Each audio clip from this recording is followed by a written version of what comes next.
Hello, mga kamaster, maraming salamat po sa lahat ng tumatangkilik ng The Secretly Rich Man, Gerald Crawford Story. Paki-follow and subscribe mga master para sa mga susunod pang mga kabanata. Isa pala akong rich kid. By 2 years is body. Kabanata 2141. Kapag sinabi mong ganyan, I guess it is possible. Pagkatapos ng lahat, ang salarin ay sapat na matapang na harapin ang isang malakas, espesyal na puwersang sundalo dito, sa lahat ng lugar. Karaniwan, ikaw lang ang makakapag-alis ng isang bagay na tulad nito, na nangangahulugan na ang salarin ay malamang na bahagyang mas mahina kaysa sa iyo. Sa sinabi niyan, baka isa talaga siyang Crawford cultivator. Gayunpaman, bakit ang taong iyon ay maghahanap ng gulo sa isang sundalo ng espesyal na puwersa mula sa Yanam? Mayroon bang isang uri ng pagtatalo sa pagitan ng mga Crawford at ng militar ng Yanam? Ungol ni Master Ghost habang hinihimas ang kanyang goatee. Walang kwentang isipin. Mabuti para sa kanya na narito lamang siya upang harapin ang mga espesyal na puwersang sundalo mula sa Yanam. Regardless, kahit pumunta siya para sa atin, wala namang dapat ikatakot sa akin dito, scoffed Gerald as he crossed his arms while sinking his eyes. Nang matapos ang sentensya ni Gerald, nagsimula na ang kompetisyon at makikitang nakahanay ang mga sundalo ng Special Forces sa isang maayos na hanay. Bawat isa sa kanila ay may hawak na pinakabagong mga modelo ng sniper rifle, at lahat ay nanunood habang nilalayon nila ang kanilang mga target para sa kompetisyon sa pagbaril na nakatayo 700 talampakan ang layo mula sa kanila. Malapit nang marinig ang maramihang mga kuha, at ang mga resulta ay inihayag kaagad pagkatapos. Si Gerald mismo ay hindi gaanong interesado sa ganitong klase ng kompetisyon, kaya pagkatapos ng ilang sandali na manood, tuluyan na siyang tumayo at umalis. Nang makita iyon, siniguro ni Master Ghost na sundan din siya ng malapitan. Nang makaalis ang dalawa, huminto ang isang kotse sa entrance ng training ground. Maya-maya, lumabas ang isang binata na naka-floral suit, na sinundan ng 4 niyang bodyguards. Habang naglalakad ang grupo ng 5 papunta sa training ground, ilang segundo na lang silang huli nang mapansin sina Gerald at Master Ghost na pumalit na pumasok sa elevator, hindi pinahintulutan ang dalawang partido na magkita. Gaya ng inaasahan, ang binata ay walang iba kundi si Kai. Dahil hindi pinatay ni Riego si Gerald kahit lumipas ang isang linggo, nagpa siya si Kai na kunin ang mga bagay sa kanyang sariling mga kamay. Alam niya talaga na dadalo si Gerald sa kompetisyon, na nagpapaliwanag ng presensya niya rito ngayon. Kung ano man ang kaso, sa tuwing naiisip niya ang kahihiyan na dinanas niya noong gabing iyon, lalo lang nadagdagan ang pagnanais ni Kai na ibaba si Gerald.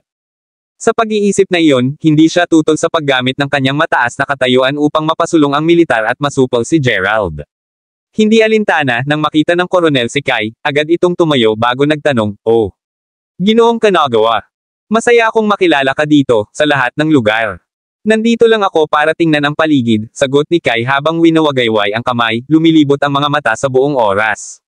"Well, ano man ang kaso, welcome, Mr. Kanagawa. Nakakalungkot, ngunit dahil kasalukuyan kaming nag-host ng isang kompetisyon, natatakot ako na wala kaming maraming oras upang dumalo sa iyo. With that said, sana hindi ka rin magpaapekto sa event natin. Huwag kang mag-alala, kapag natapos na ang kompetisyon, sisiguraduhin kong air-treat kita ng maayos na inumin." Sabi ng koronel, hindi nangangahas na saktan si Kai. "Epekto. Bakit ako gagawa ng ganoon? Nainis lang ako kaya lumabas ako para mamasyal. Sa madaling salita, nagkataon lang ako dito. Ano man, ipagpatuloy mo lang ang ginagawa mo at huwag mo akong pakialaman." Titingin-tingin lang ako sa paligid. Nakangiting sagot ni Kai. Kasunod noon, gumawa ng maliit na kilo si Kai, na nag-udyok sa kanyang mga bodyguard na magkalat. Ang pangangaso para kay Gerald ay nasa. Nang marinig iyon, pinili ng koronel na paniwalaan si Kai at nagpatuloy na lamang sa pagbibigay pansin sa kompetisyon. Alam naman ng koronel na hindi ito ang unang pagkakataon ni Kai dito, kaya hanggat wala ang kabataang iyon para manggulo, wala siyang pakialam kung saan pumunta si Kai.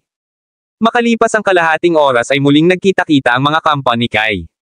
The second Kai saw them, agad siyang umungol sa mahinang boses, "Well, may nakahanap na ba sa inyo? Paumanhin, ngunit hindi namin siya mahanap kahit gaano kami kahirap maghanap. Ang tanging tao na naruroon ay ang mga internasyonal na espesyal na puwersang sundalo." Sagot ng isa sa mga nasasakupan habang umiiling ang iba. "Ano? Nagsisinungaling ba sa akin ang B***starred na si Riego?" Reklamo ni Kai, isang malalim na pagsimangot sa kanyang mukha. Kabanata 2142. Sa panahong ito, patuloy na nakikipag-ugnayan si Kai kay Riego para makakuha ng mga update tungkol sa pagpatay kay Gerald. Gayunpaman, hindi lang si Riego ang nabigo sa pagpatay sa kanya, ngunit ang B***star na iyon ay talagang naglakas loob na sabihin sa kanya kaninang umaga na kailangan niyang pansamantalang kanselahin ang lahat ng kanyang mga assassination mission. Kahit nainis si Riego nang walang katapusan, parang wala siyang magagawa. Sa kabutihang palad, binanggit ni Riego na sasali si Gerald sa Special Forces Competition, kaya naman sumugod si Kai noong una. Magkagayunman, isipin na mabibigo niyang mahanap si Gerald pagkatapos maghanap ng magandang kalahating oras. Kailangan kong hindi sumang-ayon dyan. Riego wouldn't ever dare to lie to you, sagot ng isa pang bodyguard habang umiiling. Nauna nang nakilala ng mga guard si Riego kasama si Kai, at alam nila sa totoo lang na iginagalang ni Riego si Kai. Dahil hindi man lang naglakas loob si Riego na magtaas ng boses noon, walang paraan na magiging matapang siyang magsinungaling kay Kai. Sinabi mo yan, pero nahanap mo ba si Gerald? Reklamo ni Kai. Sa kasamaang palad, hindi, sagot ng mga gwardya habang umiiling muli sila. Bumalik tayo sa ngayon. Nakikita ko si Riego sa laman para makita kung ano ang sasabihin niya tungkol dito. Nakangusong sabi ni Kai habang nakakuyom ang kanyang mga kamao, malinaw na ipinapalagay na pinaglalaroan siya ni Riego. After all, thinking back, kahit sinabi sa kanya ni Riego na nandito si Gerald para lumahok sa Special Forces Competition, si Gerald ay hindi isang Special Forces soldier. Sa pag-iisip na iyon, walang paraan na magiging kalahok siya rito. Tsaka, nakita ni Kai si Fujiko kanina, and if Gerald really was here, dapat nasa tabi niya. Nang buo na ang isip niya, sinenyasan ni Kai ang kanyang mga tauhan na umalis sa training ground. Nang mapansin na aalis na si Kai at ang kanyang mga tauhan, lumapit sa kanya ang koronel bago nagtanong, "Oh, aalis na, Mr. Kinagawa." "Talaga? I have some affairs to attend to, so I'll heading back first," sagot ni Kai sabay pasok sa kanyang sasakyan. Habang pinapanood ang kotse na mabilis na umalis sa pinangyarihan, hindi napigilan ng koronel na bumulong bakit siya pumunta dito sa unang lugar. Nang marinig ang komento ng koronel, kinuha ng isang opisyal ng militar ang pagkakataong sumagot, maaaring pumunta siya rito para maghanap ng isang tao. Kung tutuusin, kanina pa mataas baba ang lugar na ito ng kanyang mga nasasakupan. I'm assuming umalis sila dahil hindi nila mahanap ang taong hinahanap nila. Para bang may hinahanap siya dito, sa lahat ng lugar, ungol ng koronel habang umiiling-iling sa hindi makapaniwala. Bumalik kay Kai, habang nasa sasakyan siya, sinigurado niyang tawagan si Riego para sabihing magkita kami sa tea house kung saan sila nagkita dati, at makalipas ang halos kalahating oras nang si Kai mismo ang dumating sa itinakdang venue. Sa pagmamasid sa paglabas ni Kai, si Riego na mukhang nag-aatubili na pumunta doon ay pinilit na ngumiti bago lumapit kay Kai at sinabing, "Mr. Kinagawa, humihingi ako ng paumanhin, ngunit sobrang abala ako sa ngayon. Laktawan lang ang mga formalidad at sabihin sa akin kung ano ang kailangan mo. Kailangan kong umalis sa lalong madaling panahon." Panunuya bilang tugon, si Kai pagkatapos ay ngumisi, "Bago ang anumang bagay, hayaan mo akong batiin ka sa matagumpay na paggawa sa akin ng katangahan." Nakataas ang isang bahagyang kilay habang pinagmamasdan si Kai na lumalayo sa kanya, ang naguguluhan na si Riego ay naudyukan na magtanong. "Magpakatanga ka, bakit ko gagawin ang ganoong bagay?" Kahit na hindi niya talaga gusto si Kai, hindi siya maglalakas loob na lokohin si Kai. Sa isiping iyon, hinabol niya si Kai na pumasok na sa tea house bago nagmamadaling idinagdag, "Paki-elaborate, Mr. Kinagawa. Paano ba talaga ako ginawang tanga sa iyo? Hindi mo ako basta-basta masasabing sinungaling." Hindi pinansin si Riego, tumingin lang si Kai sa may-ari ng shop bago nag-order, 2 pots of tea. Ganap na nalilito sa puntong ito, si Riego na ayaw nang masaktan pa si Kai ay nagsabi, "Pakisabi sa akin kung ano ang problema, Mr. Kinagawa." Kabanata 2143. Naglalaro. Ayos lang. Dahil marami kang gustong malaman, sasabihin ko ito para sa iyo. Sinabi mo sa akin na pumunta si Gerald sa military training grounds kaninang umaga, remember? Kung gayon bakit wala siya roon? Single ni Kai habang nakatitig kay Riego. "Ikaw, pumunta." Sagot ng nagulat na si Riego. "Nauutol ba ako?" Hindi alintana, ang aking mga nasasakupan ay naghanap ng kalahating oras upang hindi nagtagumpay. Habang nandoon si Fujiko, wala man lang bakas ni Gerald. With that said, sinusubukan mo bang ipagpatuloy ang lokohin mo o ano? Ninisyon ni Kai. Alam ko talaga na sumali si Gerald sa Special Forces Competition kasama si Fujiko. With that said, dapat kasama siya doon. Napansin ka kaya niya bago mo siya nakita. Iyon ay tiyak na mag-udyok sa kanya na magtago hanggang sa umalis ka. Mungkahi ni Riego habang napakamot sa likod ng ulo. Hindi na kailangang sabihin iyon ngayon. Either way, Since andito na tayo, allow me to ask kung bakit hindi mo pa pinaalis si Gerald even after that week I gave you. Hell, sinabi mo pa sa akin na huwag muna akong mag-move sa kanya pansamantala. Hindi ba sapat ang kakayahan ng mga Hanyo assassin na kunin siya? Pang-iinis ni Riego, ayokong marinig ang anumang palusot ni Riego. Nang marinig iyon, napabuntong hininga na lamang si Riego habang tumugon. Medyo abala para sa amin na harapin ang kasong ito. Pagkatapos ng lahat, hindi lamang niya nailigtas sina Endo at Izumi, ngunit nawalan din siya ng ilan pang Hanyo assassin sa proseso. Sa sobrang kahihiyan ng pagkatalo na ito, walang paraan na kusang ipahiya ni Riego ang sarili sa pagsasabi kay Kai kung ano ang nangyari. Inconvenient. Nakipagtulungan ako sa mga Hanyo sa buong oras, hindi ba? Actually, I do wonder kung may tinatago ka sa akin, ungol ni Kai habang nakakunot ang noo. Para mabaygo si Riego na paalisin si Gerald kahit na ibinigay sa lahat ng oras na ito. Ano ang issue? Kailangan niyang mapunta sa ilalim ng lahat ng ito ngayon. Kung hindi, mapapatuloy na lang ni Gerald ang pamumuhay ng libre at madali. Kahit na nag-aatubili siyang magsalita tungkol dito, alam ni Riego na hindi siya bibitawan ni Kai ng ganoon kadali kung patuloy niyang itikom ang kanyang bibig. Nang nasa isip iyon, nagtanong si Riego, gusto mo bang malaman ang buong sitwasyon? Putulin ang P** at sabihin mo na sa akin. Reklamo ni Kai habang humigop ng tsaa bago nilapag ang tasa ng tsaa sa mesa. Bumantong hininga, sumagot si Riego, sa tingin ko, kilala mo sina Endo at Izumi, di ba? Oo naman. Pareho silang team leader ng maraming assassination team ng pamilya mo, hindi ba? Alam mo, kung pinadala mo lang ang dalawa para paalisin si Gerald, sigurado akong natapos ang misyon sa isang gabi. Nag-aalala ka ba na hindi ko kayang i-commission ang dalawa o kung ano paman? Medyo naiinip na sabi ni Kai. Actually, sila ang una kong pinadala. Kung ganoon, ano ang issue? Naging rogue ba sila o ano? Huminga ng malalim, sinabi ni Riego. Kung pwede mo lang akong tapusin, Mr. Kinagawa. Ang totoo, nawala na sila simula nang pumasok sila sa Futaba Manor. Nawawala. Sagot ni Kai na nakakunot ang noo. Kahit na hindi siya isang Hanyo, alam niya kung gaano kalakas sina Endo at Izumi. Ang pagpatay kay Gerald ay dapat na maging isang sakuna para sa kanila. Talaga, mula nang pumasok sila, wala pa akong balita tungkol sa kanila hanggang ngayon, bulong ni Riego na may mabigat na buntong hininga, na nilinaw na ito ay isang labis na nag-aalalang pangyayari sa kanya. Kung tutuusin, kung talagang patay na sina Endo at Izumi, hindi kakayanin ng kanyang pamilya ang mga pagkalugi. Kabanata 2144. What more? Basta si Gerald ang nasa picture, malaki ang chance na hindi na maaga ng Hanyo si Fujiko para banta si Takuya. Ano? Pinadala mo silang dalawa pero wala ni isa sa kanila ang nag-report. Natatarantang sagot ni Kai. Hindi ako magsisinungaling tungkol sa isang bagay na tulad nito. Anuman, pagkatapos mawala ng pakikipag-ugnayan sa kanila, hinabol ko si Gerald ilang araw na ang nakalipas. Sa kasamaang palad, pinatay niya ang ilan sa aking mga tauhan sa proseso. Kung gusto mo ng patunay, pumunta ka na lang sa desyerto na bundok ng pamilya Yamashita. Iniwan ko ang mga bangkay nila doon, paliwanag ni Riego habang umiling siya bilang pagbibitiw. Ito ay matapat na higit sa kahihiyan para sa kanya na aminin. Pagkatapos ng lahat, ang pagkawalang ito ay hindi katulad ng anumang naranasan ni Hanyas noon. Ganoon ba talaga kalakas si Gerald? Ungol ni Kai na nakakunot ang noo. Si Kai? For one, saglit lang nakilala si Gerald. Sa pagkakaalam niya, average Joe lang si Gerald. Bagamat maaari siyang kumuha ng ordinaryong mamamatay tao para habulin si Gerald, pinili niyang humingi ng tulong kay Riego dahil gusto niyang maging perpekto ang pagpatay. Talagang hindi sumagi sa isip niya na mahihirapan ang mga Hanyas na paalisin si Gerald. Matagal na namin siyang inalis kung hindi. Sagot ni Riego habang bumantong hininga muli, iniisip kung paano siya makakakuha ng karagdagang impormasyon tungkol sa sitwasyon ni Endo at Izumi.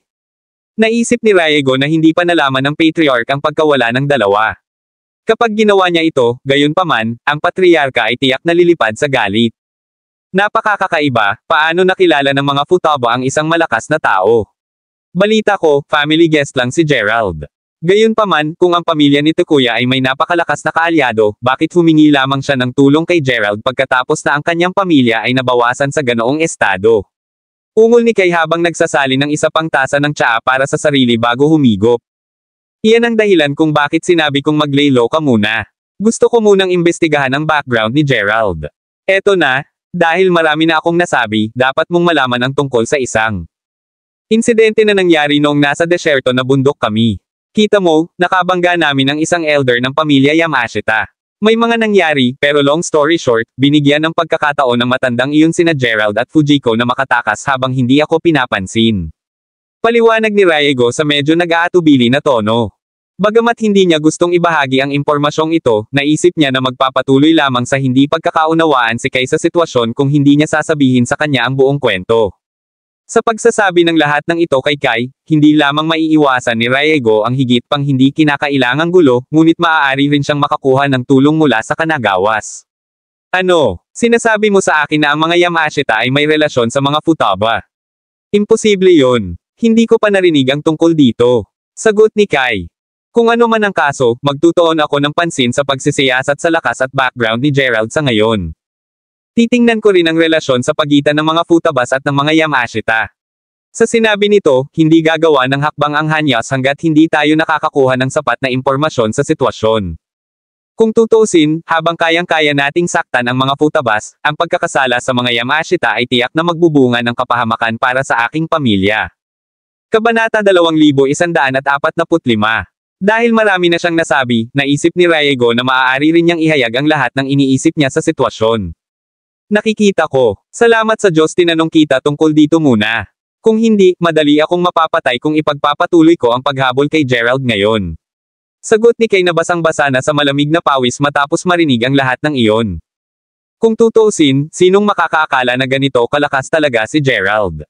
Siya ay sapat na malakas upang harapin ang dalawa sa pinakamalakas na asasin ng pamilya Hanyo alang-alang sa langit.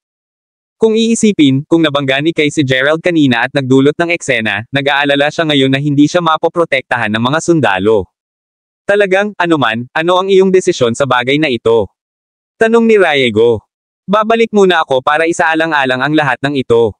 Gayunpaman, gusto ko pa ring patayin si Gerald sa pagtatapos ng lahat ng ito. Gaano man ito katagal, hindi ako mapakali hanggat hindi siya nasa ilalim ng 6 na talampakan. Ungol ni Kai, nagngangalit ang mga ngipin habang mariin ang pagkakakuyom ng mga kamao. Tumango-tango si Riego bilang tugon, pagkatapos ay pinunasan ni Riego ang kanyang mga kamay saglit bago nagtanong. Bago iyon, may gusto akong linawin mo, kung ayaw mo. Magtanong ka, sagot ni Kai. Well, malapit nang magkaisa ang pamilya mo sa mga Futaba, tama? Sa pamamagitan ng kasal. With that in mind, hindi ba guest ng mga Futaba si Gerald? Bakit ang lakas ng loob mong patayin siya? Curious lang ako, huwag kang mag-atubiling sumagot, sabi ni Riego, nag-aalalang baka ma-overthink ni Kai ang tanong niya. Walang kinalaman sa iyo iyon. At saka, huwag mo na akong tanungin pa tungkol dito. Reklamo ni Kai habang ang kanyang tingin ay naging madilim. Dadalhin niya ang sikretong ito sa kanyang libingan.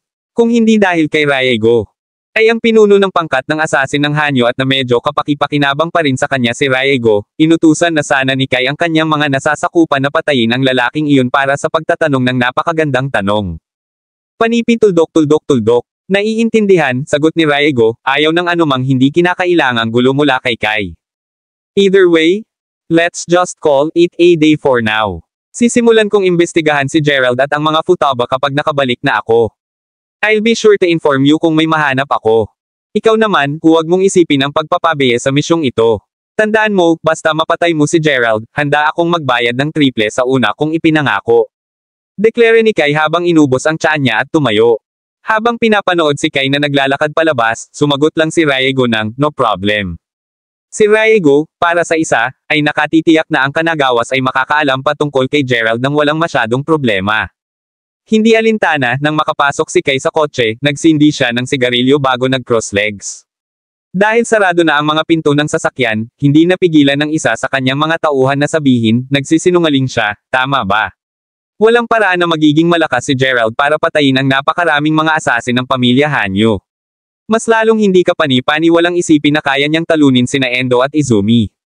At ang mga Futabas ay may magandang relasyon sa mga Yamashita. As if naman mangyayari yon. Kabanata 2146. Pakiramdam ko ay hindi magsisinungaling si Riego tungkol dito, sagot ni Kai habang umiiling. Hindi man niya gaanong makontak si Riego, naintindihan niyang mabuti ang ugali ng lalaki. Pero kung totoo ang sinabi niya, talagang may hindi makatao na lakas si Gerald. Siguradong hindi siya isang taong makakaharap natin. Sa tingin mo ba ay kamag-anak siya ng mga Weston cultivator na iyon? Tanong ng subordinate na nakakaalam ng mga bagay na ito mula nang nagtatrabaho siya kay Kai sa loob ng maraming taon. Pwede ba? Ganti ni Kai habang nakakunot ang noo niya. Ang mga magsasaka, sa pangkalahatan, ay hindi maaaring pag-usapan ng basta-basta.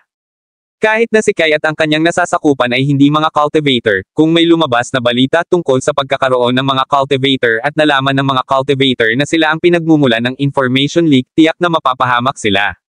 Kahit na si Kai ay hindi estranghero sa paggamit ng pangalan ng kanyang pamilya upang gumawa ng lahat ng uri ng krimen, mas alam niya kaysa sa mamitis ng buto sa mga magsasaka. Siya, para sa isa, naunawaan na maging ang kanyang pamilya ay mabibigatan ng lahat ng ito kung sakaling mangyari ang ganoong senaryo, kaya hindi siya umaasa sa mga ito na protektahan siya. I am sorry, Mr. Kanagawa. Sa isang tabi. Dapat ba nating simulan ang pagsisiyasat kay Gerald? Tanong ng subordinate na agad na ibinaba ang ulo. Pabayaan mo siya pansamantala. May ibang bagay na mas mahalaga sa ngayon, sabi ni Kai sabay buntong hininga. Ang tinutukoy mo ba ay ang relasyon ng mga Futabas at ng mga Yamashita? Tanong ng nasasakupan. Talaga, ang pagkakaroon ng mga ninja ay palaging isang nakakalito na paksa upang kumpirmahin. Pagkatapos ng lahat, walang sino man ang nag-claim na nakakita ng isa dati.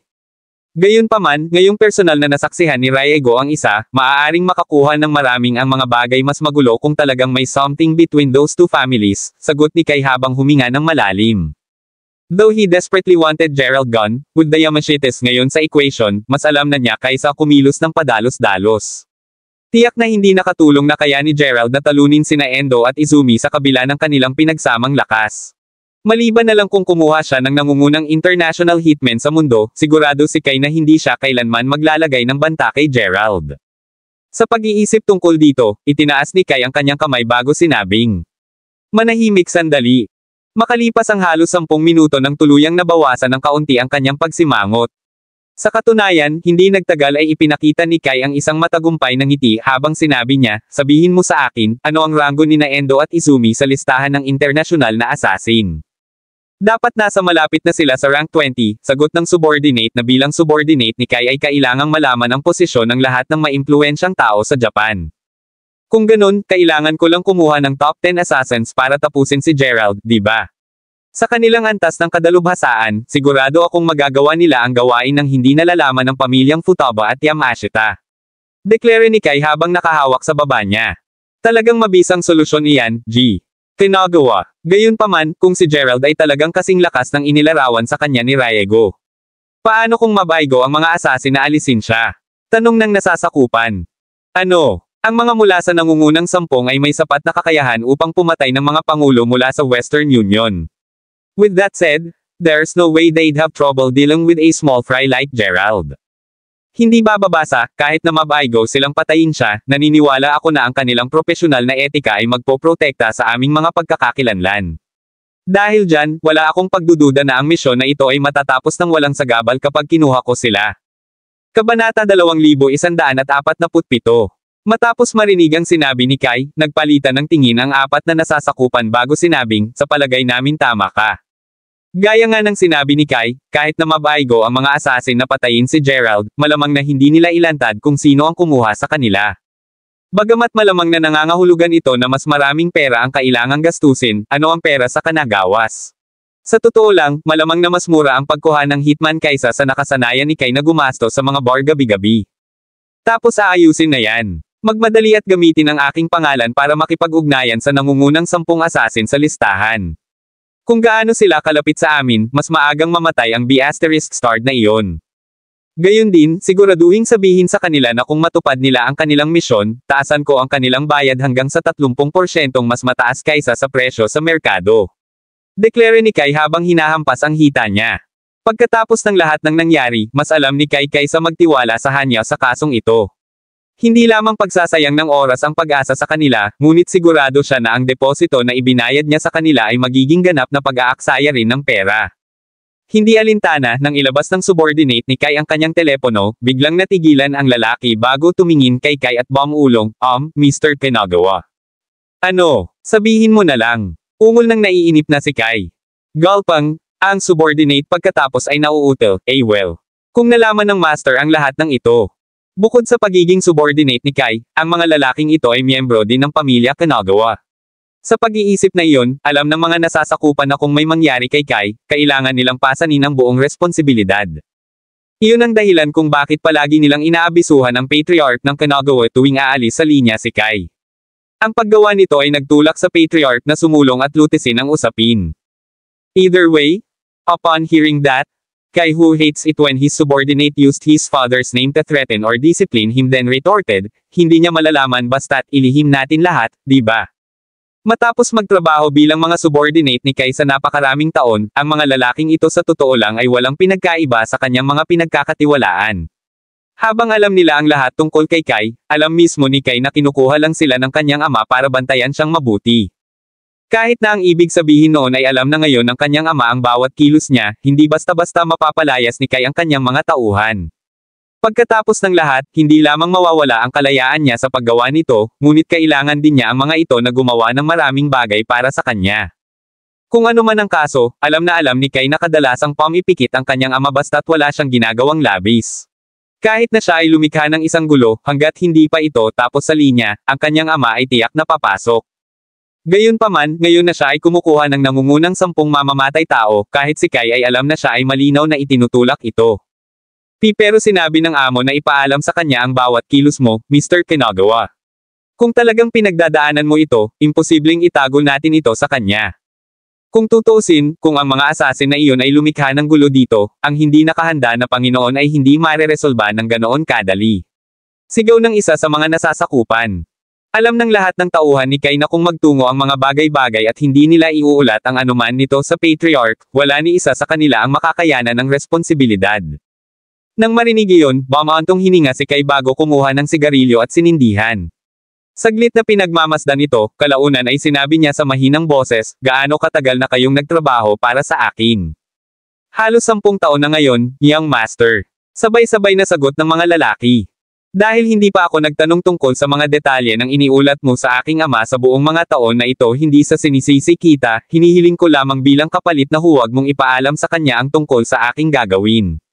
Minsan lang, sabi ni Kai na nakakunot ang noo. Kabanata 2148. Kai, para sa isa, naunawaan na ito ang kanyang pinakamahusay na pagbaril sa pagtanggal kay Gerald. Kung kahit papaano ay umalis si Gerald sa Japan bago niya nagawa ang gawain, positibo si Kai na mawawala na siya ng malay kay Gerald. Kung nangyari iyon, kailangan niyang panatilihin ang lahat ng kapitan na ito sa kanyang puso magpakailanman.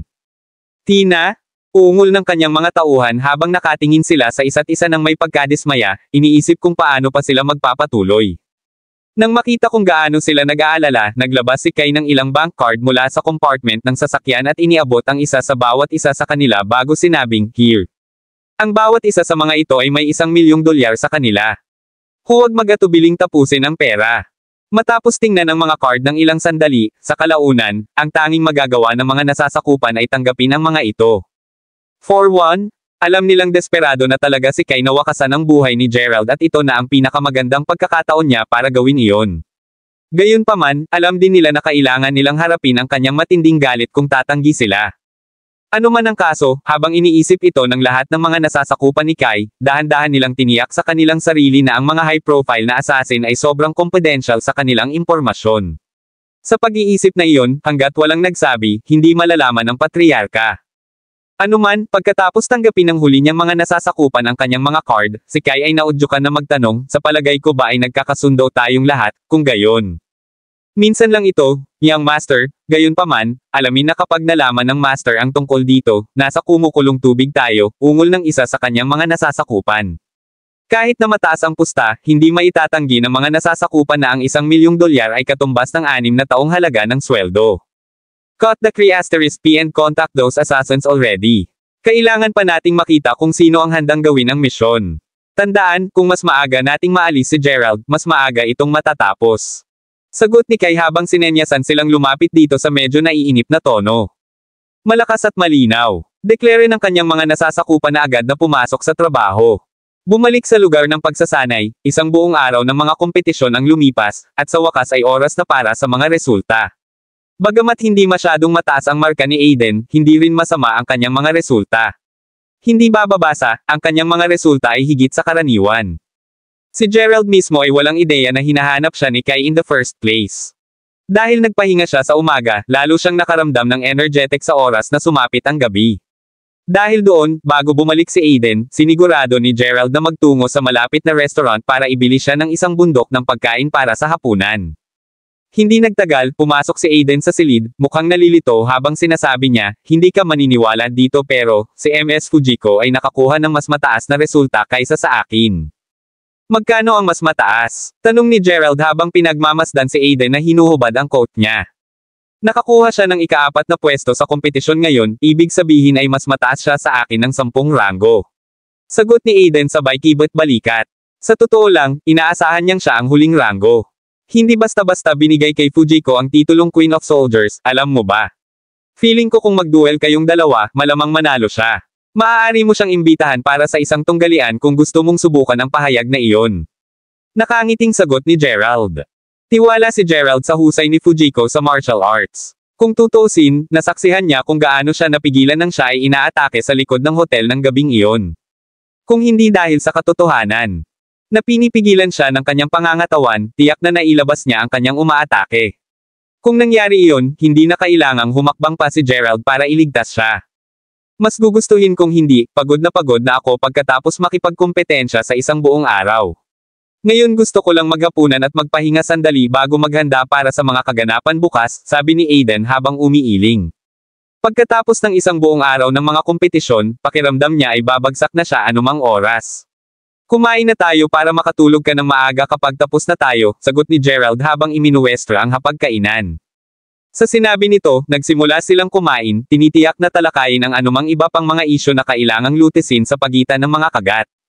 Fast forward sa susunod na umaga, umalis muli sina Aiden at Fujiko sa training ground para ipagpatuloy ang kompetisyon.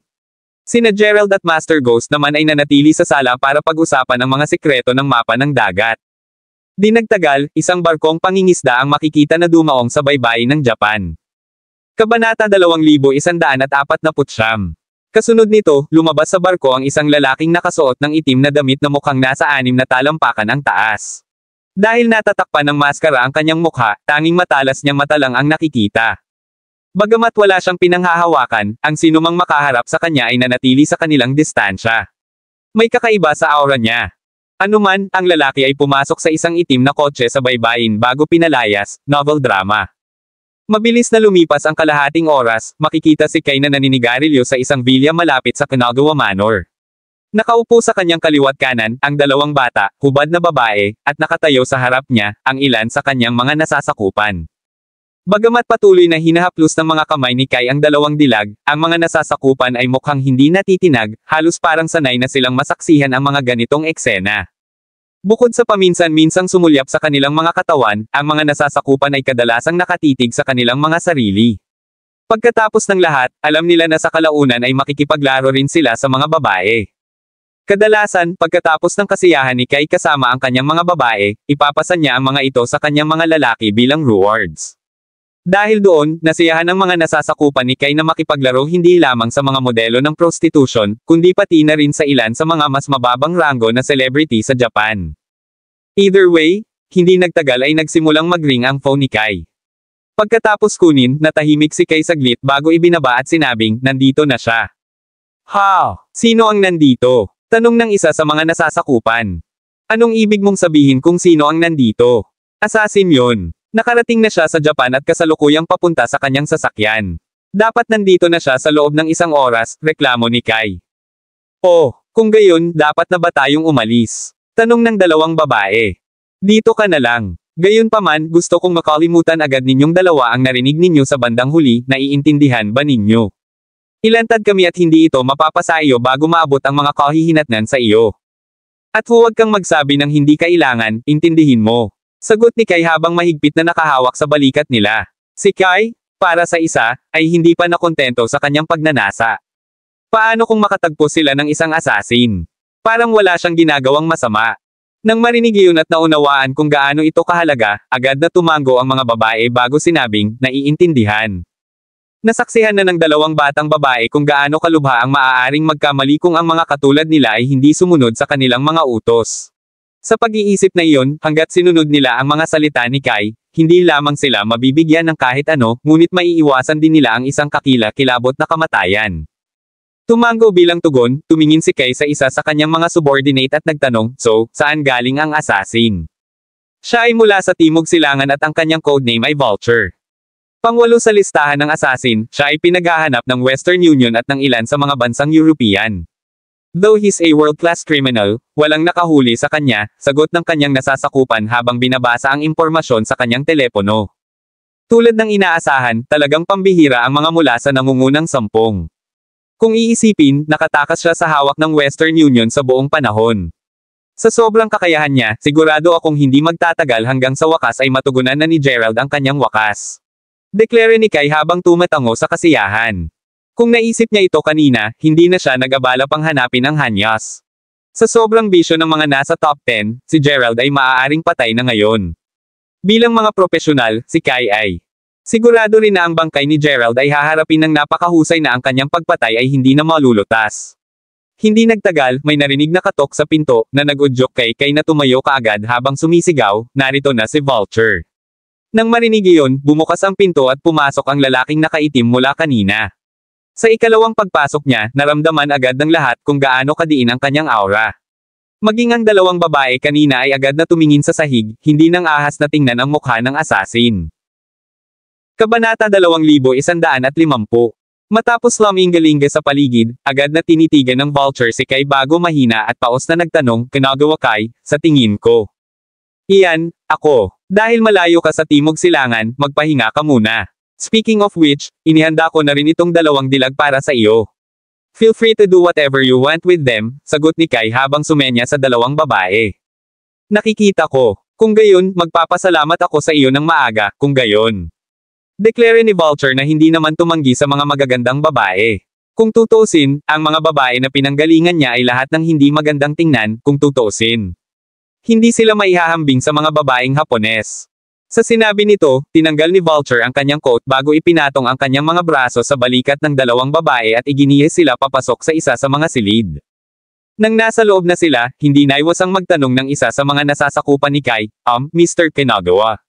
Paano kung mapunta sila, alam mo, patay. Bagamat totoo na ang mga tauhan ni Kai ay hindi estranghero sa krimen at hindi sila laban sa pananakit ng mga babae, ang pagpatay ay isang linya na walang sinuman sa kanila ang nang-ahas na tumawid. Nang marinig iyon, ikinaway lang ni Kai ang kanyang kamay bago sumagot ng medyo walang pakialam, ano ang dapat ikatakot? 2 lang silang random na estudyante sa unibersidad. Basta mapatay niya si Gerald, I'm willing to let him have his way with even famous local stars.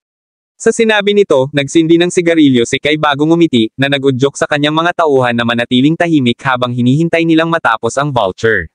Sa sobrang tuwa ni Kai, parang nakikita na niya ang pagkamatay ni Gerald sa mga kamay ni Vulture.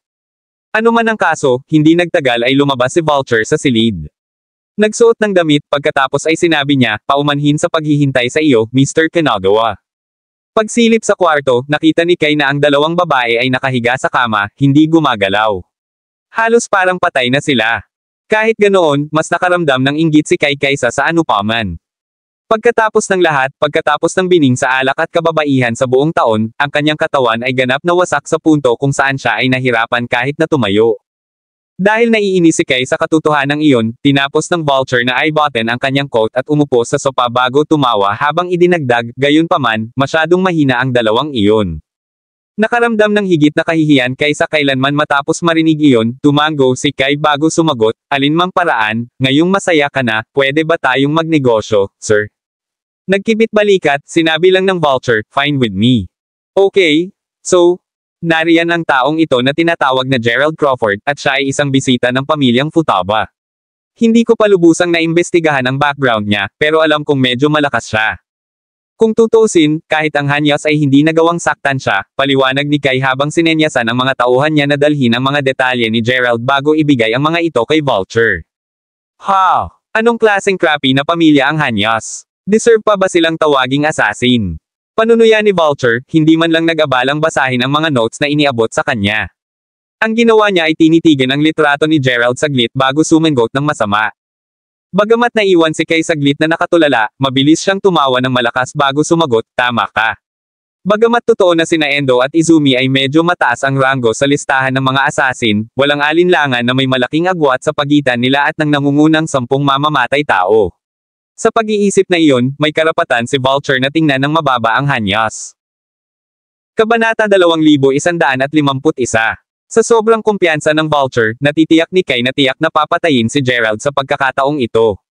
Matapos tingnan ang larawan ni Gerald saglit at kabisaduhin, hindi naiwasang maramdaman ni Vulture na medyo pamilyar si Gerald. Bagamat hindi niya masabi kung bakit ganoon, tiniyak niyang itago ang kanyang pag-uusisa sa pamamagitan ng pagtatanong, kahit na, habang tiyak na matatapos ko siya, tungkol sa komisyon. Nang marinig iyon, sinenyasan ni Kai ang isa sa kanyang mga tauhan bago sinabing, dalhin mo. Tumango bilang tugon, nawala ang nasasakupan sa isa pang silid bago mabilis na bumalik na may dalang malita. Nang mapanood ang pagbukas nito ng kanyang subordinate sa harap ng Vulture, pinag-cross ni Kai ang kanyang mga paa bago idinagdag, may $2 milyong doon. Kung papatayin mo si Gerald sa loob ng 3 araw, maglilipat ako ng $5 milyong sa iyong bank account bilang natitira sa iyong komisyon. Kung ito ay umabot sa nakalipas na 3 araw, gayunpaman, kailangan kong ibaba ito sa $4 milyong sa halip. Gayunpaman, naniniwala ako na kakailanganin mo ng 1 linggo nang hindi bababa sa upang mailabas siya. Anong sabi mo? Fine by me, sagot ng Vulture. Kung tutuusin, binibigyan siya ng $7 milyong nang ang target ay hindi man lang tycoon o matataas na opisyal ng gobyerno. Hanggat siya ay nagplano ng tama at ginawa ang lahat ng tama, ang misyon na ito ay magiging isang cinch. Napakagaling, kung gayon. Magsisimula ang iyong gawain bukas ng umaga. Eto na, feel free to rest here in the next few days, sir. Ang 2 babaeng iyon ay natural na mananatili dito para sa iyong kasiyahan. Gayunpaman, kung sa tingin mo ay hindi sapat ang mga ito, huwag mag-atubiling humingi ng higit pa. Hanggat kaya mong patayin si Gerald sa loob ng itinakdang oras, ibibigay ko sa iyo ang kahit ano. Nakangiting pahayag ni Kai. Kasunod noon, pinagmamasdan ni Vulture si Kai at ang kanyang mga subordinate na umalis sa villa. Nang makaalis na sila, humigop siya ng tubig bago bumalik sa kanyang silid. Para naman kay Kai at sa kanyang mga tauhan, pagkasakay sa kanilang sasakyan, hindi naiwasang magtanong ng isa sa kanyang mga nasasakupan, saan ngayon, Mr. Kinagawa? Sa entertainment company. Nag-organize sila ng selection event kamakailan, tama ba? Tingnan natin kung may mga kagandahan sa paligid.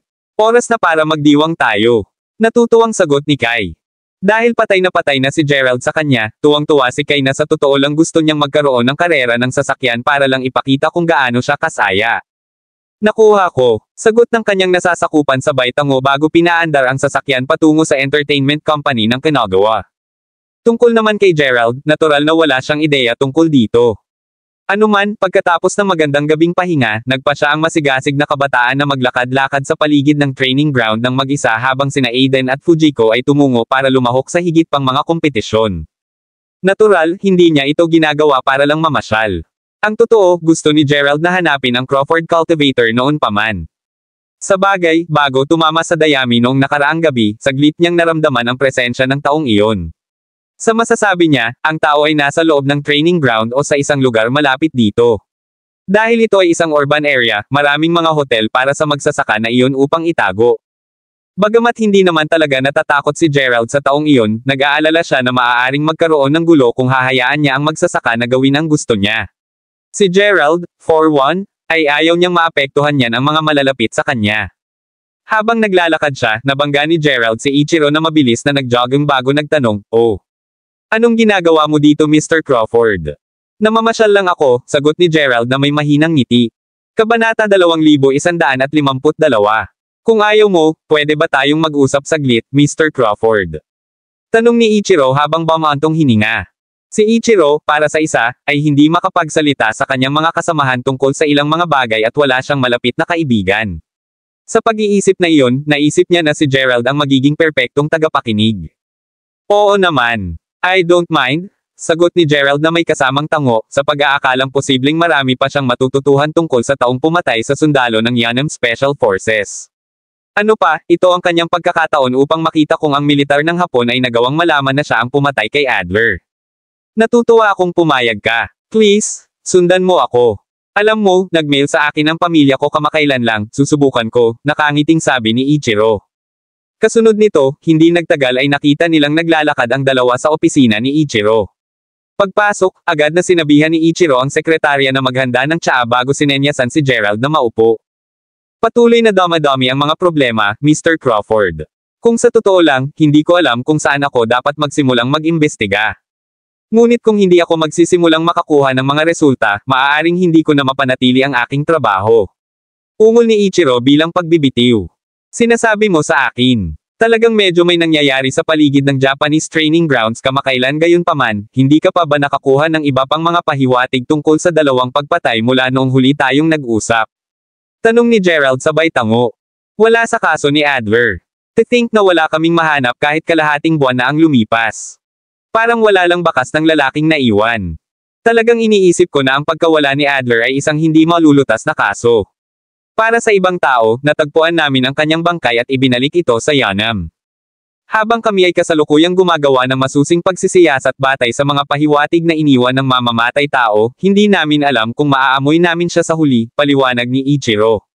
Si Ichiro ay nagsasalita lamang ng casual na ito tungkol sa lahat ng ito mula pang alam niyang hindi bahagi ng military si Gerald. Sigurado rin siya na hindi kasali si Gerald sa alinman sa mga kaso, kaya naman hindi niya naisip na ibahagi ang lahat ng mga detalyeng ito para magpakawala. I see. For your sake? Sana mahanap mo agad ang salarin, sagot ni Gerald sabay tango. Salamat, alam mo. Sinabi sa akin ng koronel na kung patuloy kong mabibigo na alisan ng takip ang dalawang kaso na ito, hindi lang ang koronel ay mapapaalis, ngunit mapipilitin din akong magbitiw. Masasabi mong seryoso sila kung gaano karaming mga sundalong militar ng Hapon ang nagbabantay sa mga lugar ng pagsasanay ngayon. Pagkatapos ng lahat, ang pangatlong kaso ay magiging mapaminsala.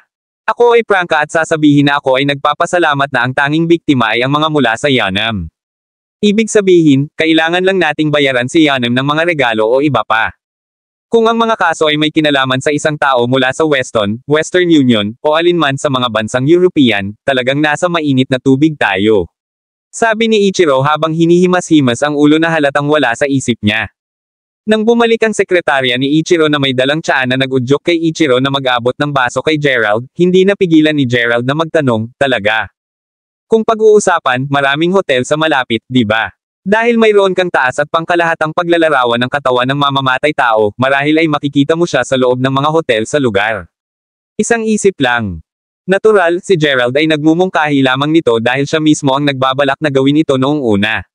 Gayunpaman, simpleng sagot ni Ichiro, nagawa ko na iyon to no avail hell, ginawa namin ito kinabukasan ng insidente, pero wala lang bakas ng salarin namin. Pinaghihinalaan ko na siya ay agad na tumakas pagkatapos gawin ang gawa.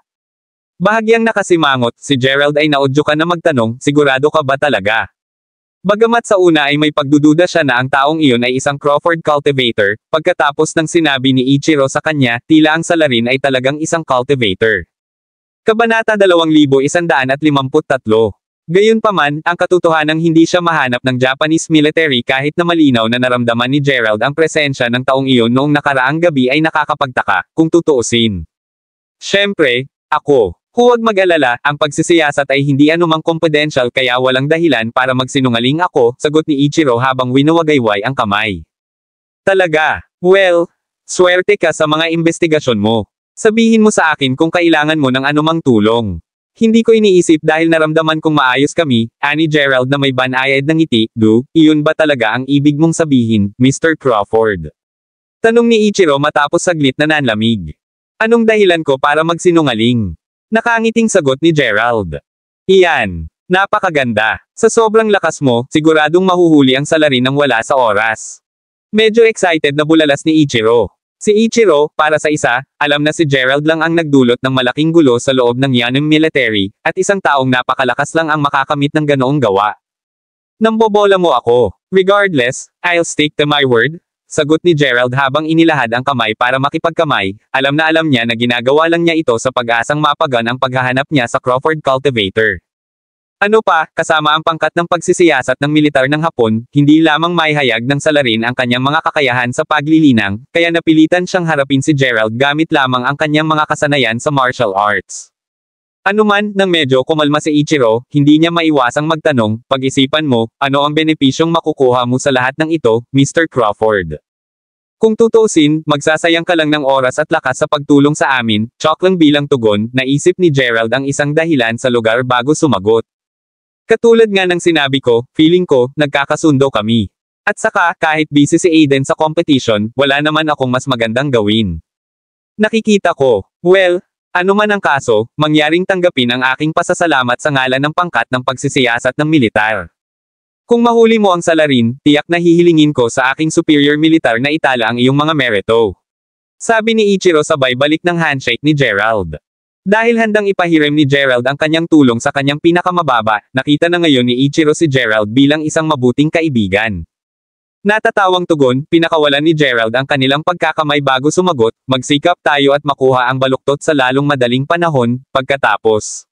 Dahil pumayag si Gerald na tumulong, hindi na nag-aksaya ng panahon si Ichiro at agad na dinala si Gerald sa opisina ng koronel.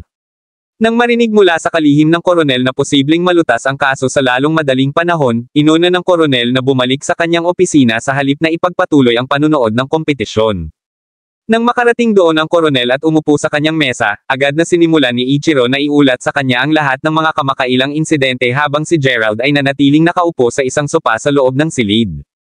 Pagkalipas ng ilang minuto, tumayo ang koronel at sinipat si Gerald mula ulo hanggang paa bago nagtanong, Gerald Crawford, tama. Ako nga, sagot ni Gerald nang bumangon siya bago tumango. Tulad ng alam mo na, ako ang koronel ng militar ng Hapon, at pumunta ako kay Shin Oda. Sinabi sa akin ni Ichiro na handa kang tulungan kaming lutisin ang dalawang pagpatay. Habang natutuwa akong marinig iyon, iniisip ko kung mayroon kang anumang mga nakatagong agenda, sabi ni Oda habang tumango siya. Kabanata 2154. Oh, anong mga agenda ang maaaring mayroon ako? Tanong ni Gerald habang nakataas ang isang bahagyang kilay, halatang hindi inaasahan na itatanong iyon ng koronel. Don't get me wrong? Pero dahil ako ang may hawak, kailangan kong manatiling mapagmatsyag sa lahat ng oras. Alam nating lahat ang malaking gulo na ginawa mo noon sa Yanem, Gerald. Sa pagkawala ng pinuno ng militar ng Yanem kaya naman si Carter na ngayon ang namumuno, nag-aalala lang ako na baka gawin mo rin ito sa ating militar, sagot ni Oda habang sinasabi niya kay Gerald. Sa kung gaano kadelikado ang misyon na ito, alam ni Oda na kung mawawala ng kontrol ang mga bagay, malaki ang posibilidad na ang sinumang naruroon ay maging kasing patay. Naririnig iyon, sumabog si Gerald sa pagtawa bago ipaliwanag, habang naiintindihan ko kung saan ka nanggaling, natatakot ako na hindi mo pa rin maintindihan kung paano ako nag-oopera. Kita mo, ginawa ko lang iyon sa Yanem military simula nang kinidnap nila ang kaibigan ko. Ginamit pa nila ang buhay niya para takutin ako. Sa pag-iisip na iyon, ipinapalagay ko na makikita mo ang mga bagay mula sa aking pananaw. Narinig ko rin ang tungkol dyan, sagot ni Oda na dati ay sinabihan ng parehong bagay habang siya ay nagsasaliksik sa insidente sa Yanam. Sa totoo lang, sinubukan ni Oda ang kanyang makakaya upang iligtas din ang kanyang kaibigan kung sila ay inagaw ng militar ng Yanam. Siyempre, hindi siya kasing lakas ni Gerald, kaya gumamit siya ng ibang paraan para gawin iyon. Ano man ang kaso, sinabi ni Gerald, alinmang paraan, tinutulungan lang kita since maayos naman ang pakikitungo ko kay Noda. Hindi ko itatanggi na ginagawa ko lang ito dahil bored din ako. Gayunpaman, kung sa tingin mo pa rin ako ay masyadong mapanganib, huwag mag-atubiling tanggihan ang aking alok. Kung gagawin mo, hindi ko nahihilingin patungkol sa pag-iibigan na ito, sabi ni Gerald sa mahinang boses. Habang may biglang pagbabago sa ekspresyon ni Ichiro nang marinig iyon, dahil nandoon si Oda, si Ichiro ay nanatiling tahimik sa lugar. Umiling-iling ang koronel, mabilis na sumagot, para malinawan, ang affair na ito ay sa pagitan ninyo ni Ichiro. Wala akong kinalaman sa alinman dito, at gumagawa lang ako ng routine inquiry. Sa sinabi nito, malaya kang tumulong, kahit na may mangyayari, alamin na si Ichiro ay magdadala ng buong responsibilidad. Panipi. Si Oda, para sa isa, ay mas nakakaalam kaysa makipag-away sa isang malakas na tao tulad ni Gerald. Magkagayunman, hindi niya may kakaila na napaka-viable na solusyon si Gerald para mahuli ang salarin. Hindi alintana dahil ang pag-uusap na ito ay naitala ng sistema ng pag-record sa opisina, alam na ngayon ni Oda na kung may gulo, si Ichiro ang dapat sisihin sa halip na siya. Huwag kang mag-alala, sir. Siguradong mahuhuli namin ni Gerald ang lahat ng mga salarin nang wala sa oras. Deklare ni Ichiro habang tinatapik ang dibdib. Hihintayin ko ang iyong magandang balita, kung gayon. Speaking of which, isa kang West owner, di ba, Gerald? Bibigyan kita ng pansamantalang pagkakakilanlan dahil wala akong maisip na ibang paraan para bigyang katwiran kang nagtatrabaho para sa pangkat ng pagsisiyasat ng ating militar. Gagawin nito ang mga bagay na mas maginhawa para sa iyo, sagot ni Oda habang binubuksan ang kanyang drawer at may inilabas na insignia bago ibinigay kay Gerald. Sa pagtingin sa mga salita sa insignia, binasa ni Gerald ang temporaryong investigador ng investigation team. Talaga, iyan ang magiging iyong kasalukuyang pagkakakilanlan. Sa kabutihang palad, wala kang hawak na anumang posisyon sa gobyerno sa Weston o labag ito sa mga batas ng iyong bansa. Anuman, magpatuloy at magsimulang mag-imbestiga. I'll heading back to monitor the competition, pero kung may mahanap kayong dalawa, inform me immediately, got that? Sabi ni Oda habang tumango bago lumabas ng opisina. Hindi alintana, ngayong pumayag na si Oda, gumaan kaagad ang pakiramdam ni Ichiro. Sa tulong ni Gerald, tiyak na sisirain nila ang kaso sa nick of time.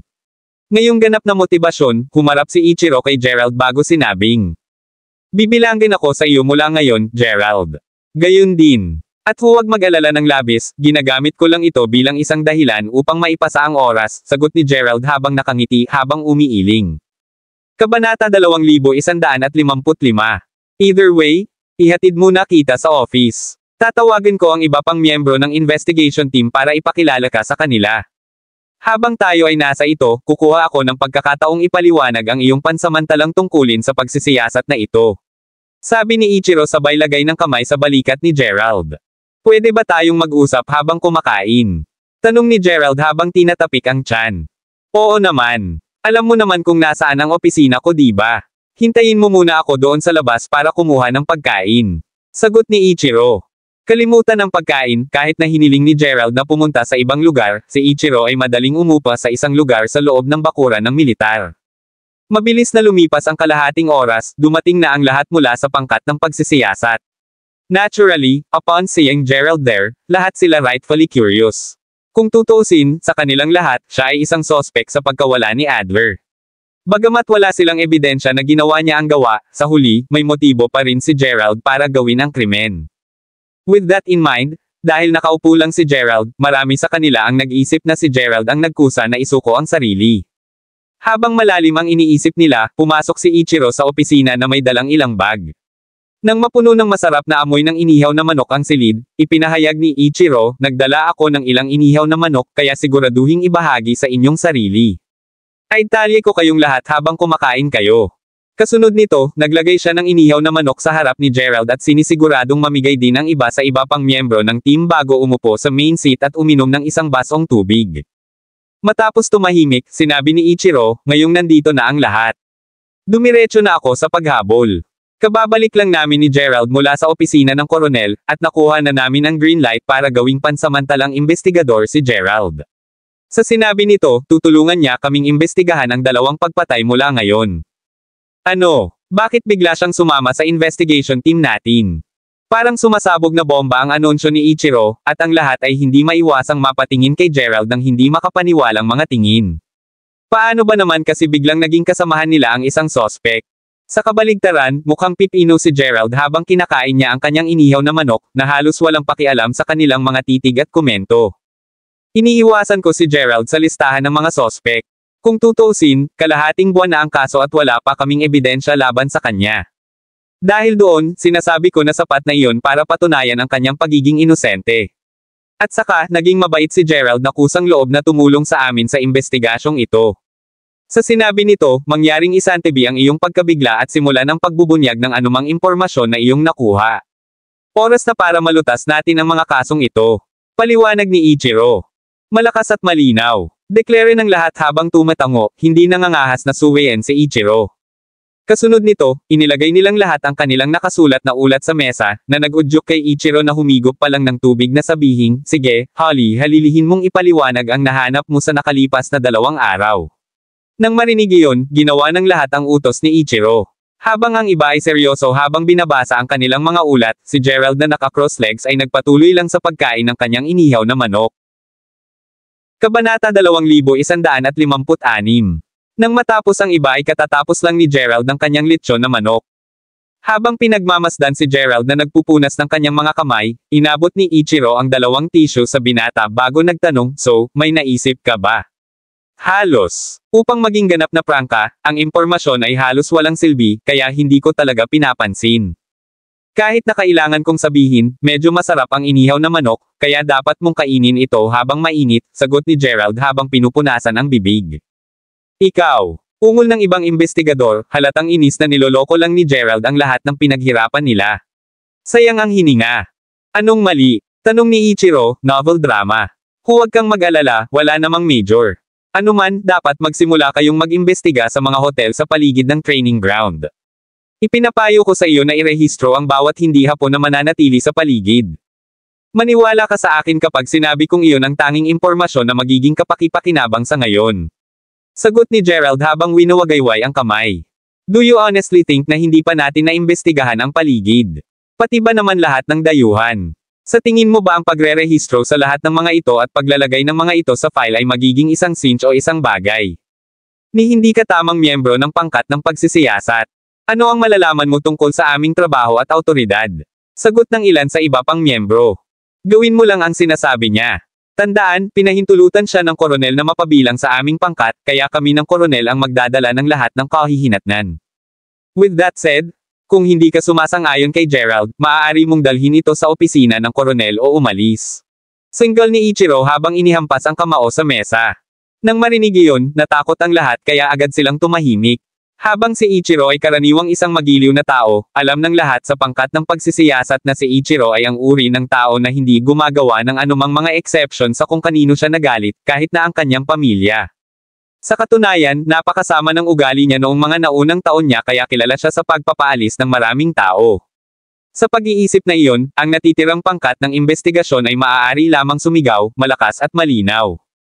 Dahil alam nilang masusunod lang nila ang utos ni Gerald sa ngayon, mabilis na inayos ng grupo ng mga tao ang kanilang mga dokumento bago lumabas ng opisina. Umiling lang si Gerald mismo bago sinabing, sayang naman at hindi nila kinain ang mga inihaw nilang manok. Habang pinagmamasdan ni Gerald ang natitirang manok at nagsimulang magpista muli, hinintay ni Ichiro na isara ng kanyang sekretarya ang pinto bago tumingin kay Gerald at nagtanong, sabihin ng totoo, nahihirapan akong makita ang loika ng iyong order. Tutal, naskan na natin ang lahat ng hotel sa paligid ng maraming beses. Bagamat totoo na maraming dayuhan, wala ni isa sa kanila ang mukhang mamamatay tao. Sabihin mo ulit sa akin kung ano ang pangangatawan ng mamamatay tao na iyon. At may iniwan ba siyang bakas ng paa? Tanong ni Gerald habang binalik ang tingin kay Ichiro.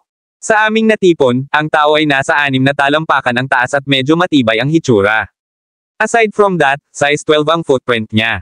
Gaya ng nasabi ko dati, wala kaming nakitang tumugma sa description, kaya naman inaakala namin na umalis na ang salarin sa lugar, paliwanag ni Ichiro. Isang iniisip lang, pero hindi kaya nagsuot ng platform shoes ang salarin. Gayon din, madaling magmukhang matibay kung mayroon kang mga tambak na damit. Kung tungkol sa laki ng sapatos, hindi ba't ang mamamatay tao ay nagsuot lamang ng mas malaking sapatos? Tanong ni Gerald sa pagitan ng pagmuya. Iyon, ungol ng natulala na si Ichiro habang saglit na hamina ang boses niya. Kabanata 2157. Kahit na siya ay nasa pangkat ng pagsisiyasat, si Ichiro ay hindi nagdadalubhasa sa paglutas ng mga misteryo. Ang mga kaso na karaniwan niyang kinakaharap ay mapanganib, ngunit diretso. Dahil doon, hindi na sumagi sa isip niya ang sinabi ni Gerald.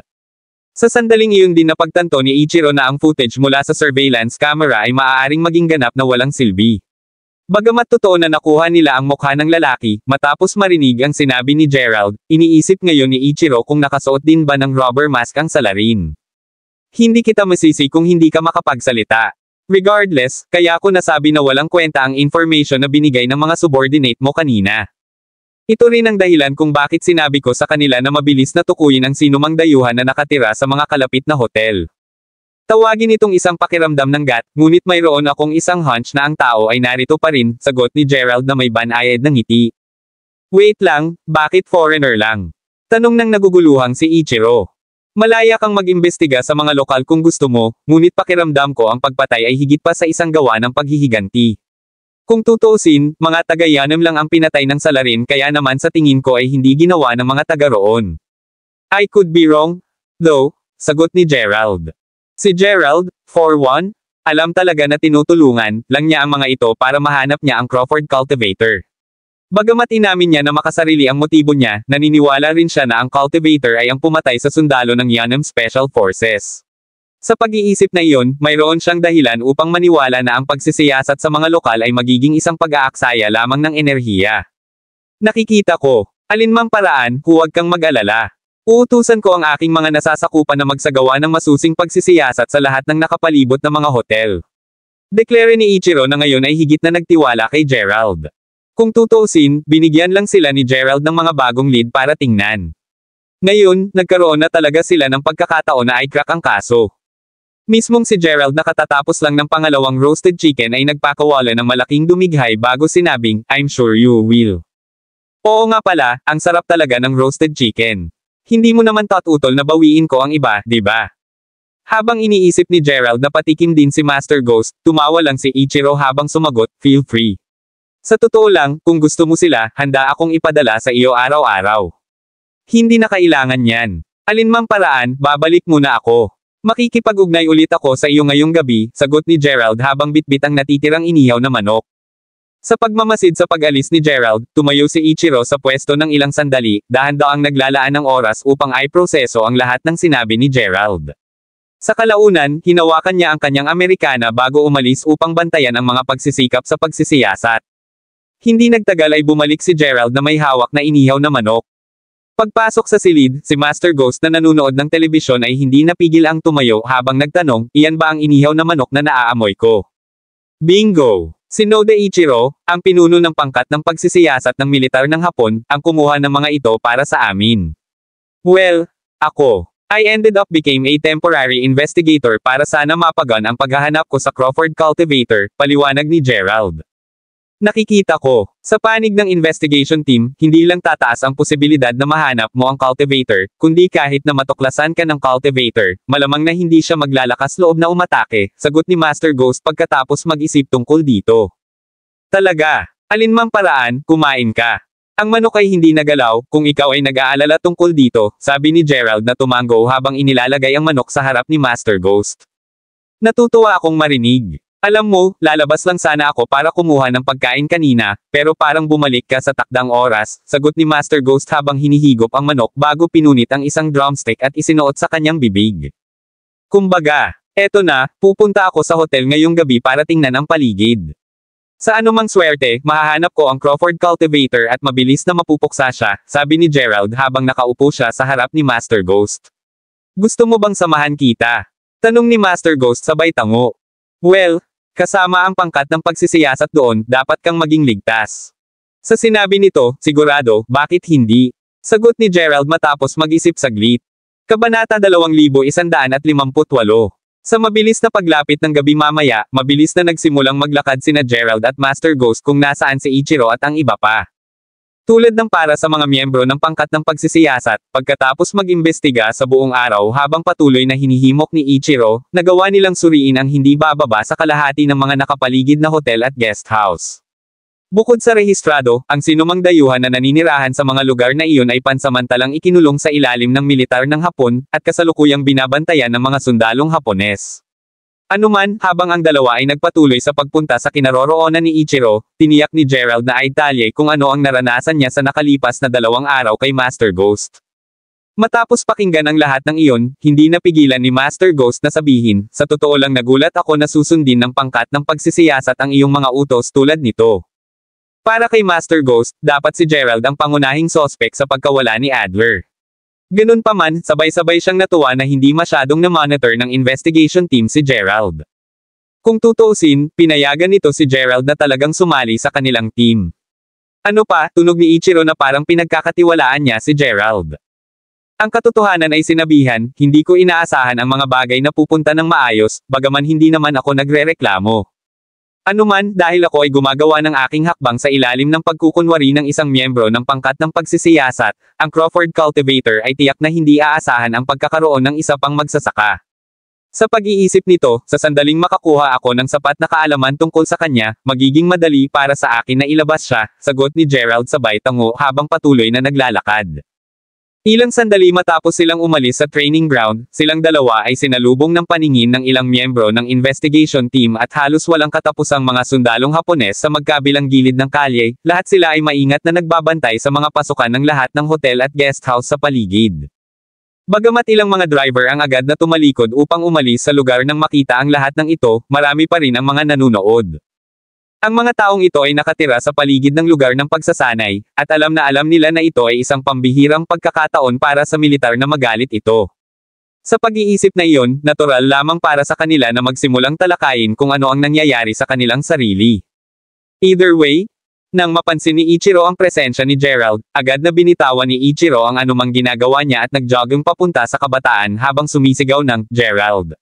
Dito!" Dahil pumayag si Gerald na tulungan siya, tinatrato siya ni Ichiro na parang isang kaibigan, na nagpapaliwanag kung bakit niya binitawan ang mga formalidad sa pakikipag-usap kay Gerald. Nakangiting tugon, naudyukan si Gerald na magtanong, "Kumusta, Mr. Noda?" "Maganda ang takbo. Pansamantala naming pinigil ang lahat ng mga dayuhang nakatira sa paligid, at sila ay kasalukuyang binabantayan ng mga sundalo. Though you told me not to, ni-register ko rin lahat ng local sa area, just in case. Sa kabila ng lahat, may nakita kaming mga kaina-hinalang tao sa buong investigasyon namin, at gusto kong tingnan mo sila." Nakangiting sagot ni Ichiro, malinaw na umaasang mabibiyak ang kaso sa lalong madaling panahon. Si Ichiro, para sa isa, ay may kutob na ang salarin ay kabilang sa mga taong itinuring niyang kaina-hinala. Sa hula niya, malamang ay nanatili rito ang taong iyon dahil gusto pa niyang patayin ang mas marami pang sundalo ni Yanam. "Ang sarap pakinggan. Do lead the way," sabi ni Gerald habang nakangiting tumingin kay Master Ghost. Kasunod noon, pinanood ng mga manunood habang sinusundan ng dalawa si Ichiro sa isa sa mga hotel. Matapos lampasan ng mga sundalong nagbabantay sa entrance ng hotel, sinalubong si Gerald ng nakitang ilang staff ng hotel na nagkukumpulan sa lobby. Kahit na may mga sundalo din dito bawat isa. Armado ng baril, mas interesado si Gerald sa 6 na taong nakaupo sa sopa. Panunood habang tinuturo sila ni Ichiro, si Ichiro mismo ang nagsabing, "Yun ang mga suspect, Gerald. Bagamat sinabi mo sa akin na ang salarin ay malamang na eksperto sa pagbabalat kayo sa sarili, nagpatuloy ako at nagtipon ng mga taong kamukha ng individual na nakunan sa surveillance system. Wala akong planong palayain sila hanggat hindi mo sila nakikitang mabuti." Binanggit ang pangalawang pangalan ni Gerald, dahan-daang inangat ng isa sa mga lalaking nakaupo sa sofa na nakasuot ng windbreaker.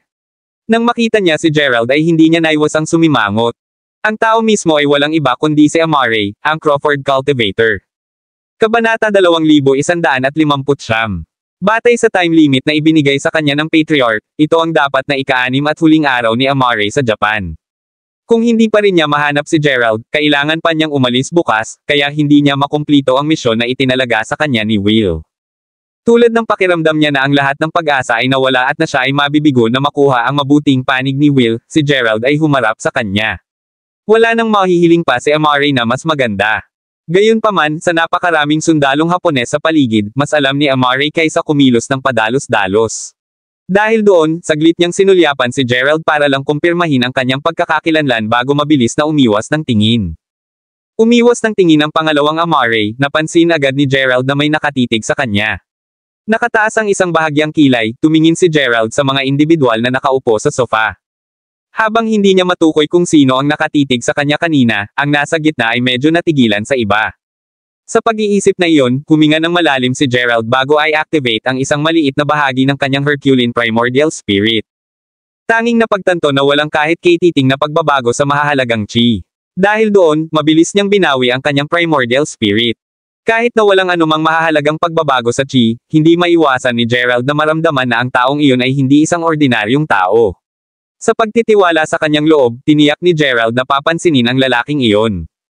Nang makitang matamang nakatitig si Gerald sa mga taong iyon, lumapit si Ichiro sa kanya para itanong, mayroon ka bang mga paraan para mailabas sa kanila ang katotohanan? Dahil lahat sila ay dayuhan, hindi natin sila basta-basta ikukulong at i-interrogate dahil magdudulot ito ng gulo sa embahada. Sa kasamaang palad, hindi ako magaling sa interogasyon, kaya ipaubaya ko na sa inyo iyon. Regardless, may mga bagay na gusto kong pag-isipan muna, sagot ni Gerald na nakatutok pa rin ang tingin sa lalaking may windbreaker. Ang intuition ni Gerald ay halos sumisigaw na ang lalaki sa windbreaker ay ang Crawford cultivator. Gayunpaman, walang plano si Gerald na gumawa ng anuman hanggang sa maramdaman niya ang mahalagang chi mula sa kaina-hinalang individual na iyon. Hindi alintana, nang marinig iyon, ang bahagyang nadismaya na si Ichiro ay nasabi lamang, "Sige." Gayunpaman, mabilis na umayos ang mood ni Ichiro matapos niyang ipaalala sa sarili na hindi isang profesional na investigador si Gerald. Nandito lang siya para tumulong, at hindi makatuwirang malaman niya kung paano mag-interrogate ng tama sa mga tao. Sa alinmang paraan, kung talagang gusto nilang makakuha ng impormasyon mula sa mga dayuhang ito, ang pinakamahusay na hakbang ay malamang na makuha ang mga lokal na opisyal ng pulisya. Kung magtatayo sila ng pansamantalang interrogation room sa halip na dalhin ang mga dayuhan sa himpilan ng pulisya, magiging questioning session lamang ito, kaya't maiwasan ang pagkakasangkot ng embahada. At saka, kung ginawa nila iyon at naging mapaghiganti ang mga sospek, hindi ito makakaapekto sa kanya o sa kanyang koponan. Ano man ang kaso, pagkatapos sukatin ang lalaki sa huling pagkakataon, tumingin si Gerald kay Master Ghost bago sinabing, bumalik tayo sa ngayon. Hindi natin dapat pinakialaman ang mga trabaho nila. Matagal nang nakasama ni Master Ghost si Gerald kaya nasabi na niya kung ano ang ipinahihiwatig ng maliliit na kilos o galaw ni Gerald. Dahil doon, tumango lang siya bilang tugon na nagudyok sa dalawa na umalis ng hotel. Agad ding nagtrabaho si Ichiro, mabilis na nakipag-ugnayan sa lokal na istasyon ng pulisya upang sagutin ang ilang mga nagtatanong. Bagamat nanatiling tahimik si Gerald sa buong paglalakbay nila pabalik, sa pagpasok sa kanilang silid at pagsasara ng pinto sa likuran nila, agad na bumaantong hininga si Gerald habang hinuhubad ang kanyang coat. Kasunod nito, nagsindi siya ng sigarilyo at huminga ng 2 puff nito. Kabanata 2160. Naramdaman ang anumang bagay doon. Tanong ni Master Ghost na may malabong ideya sa naranasan ni Gerald. Talaga, tandaan ng lalaking iyon sa windbreaker. Isa sa mga sospek na nakaupo sa sofa. Sagot ni Gerald na medyo nakasimangot. I do. Sinigurado kong kabisaduhin ko ang lahat ng kanilang hitsura, sabi ni Master Ghost sabay tango. Well, feeling ko siya ang Crawford cultivator, kahit hindi pa ako nakakasigurado. Hindi alintana, papunta ako mamaya ngayong gabi, sagot ni Gerald habang patuloy na hinihigop ang kanyang sigarilyo. Hindi nagtagal, natapos na ang buhay ng sigarilyo. May balak ka bang palihim na paalisan siya? Tanong ni Master Ghost. Negative. Muli, tinukoy ko na ito ay isang gut feeling lamang. Hanggang sa makasigurado ako, hindi ko siya tatantanan.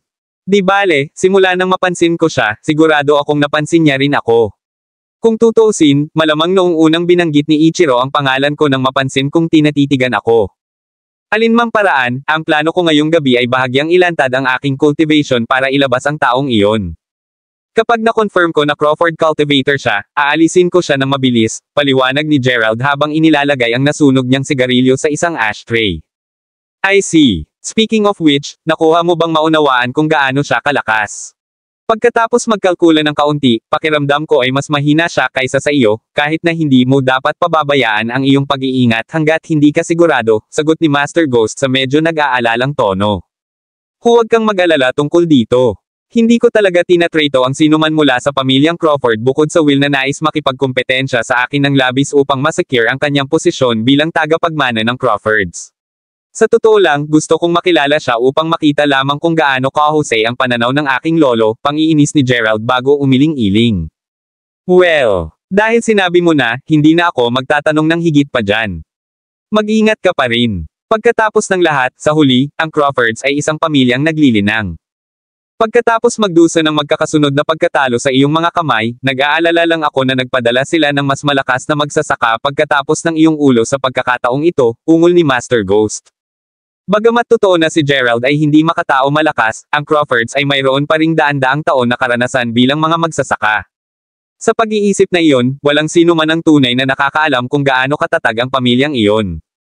Nang marinig iyon, tumawa lang si Gerald bago tinapik ang balikat ni Master Ghost habang sinabing, kung nag-aalala ka, bakit hindi ka gumawa ng ilang kalkulasyon para makita kung gaano kadelikado ang engkwentro na ito? Hindi na kailangan, sagot ni Master Ghost habang winawagayway ang kanyang kamay. Kasunod noon ay naligo si Gerald ng malamig. Nang matapos siya, kinuha niya ang mga litrato ng kanyang mga magulang, nakatatandang kapatid na babae, at mila palabas. Nang sa wakas ay naalis na niya ang kanyang tingin mula sa mga larawan, dumidilim na ang langit.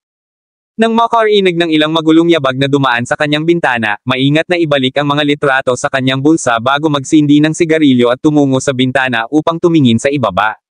Tanging nakita ko si Ichiro at ang iba pang grupo ng investigasyon na naglalakad palayo. Mula sa kanilang kalungkutan, naisip ni Gerald na wala silang nakuhang kahit ano. At muli, kung ang Crawford cultivator ay tunay na may pananagutan sa pagkamatay na iyon, kung gayon halos imposible para sa mga regular na tao na tulad nila na makakuha ng anumang mga bagong pahiwatig.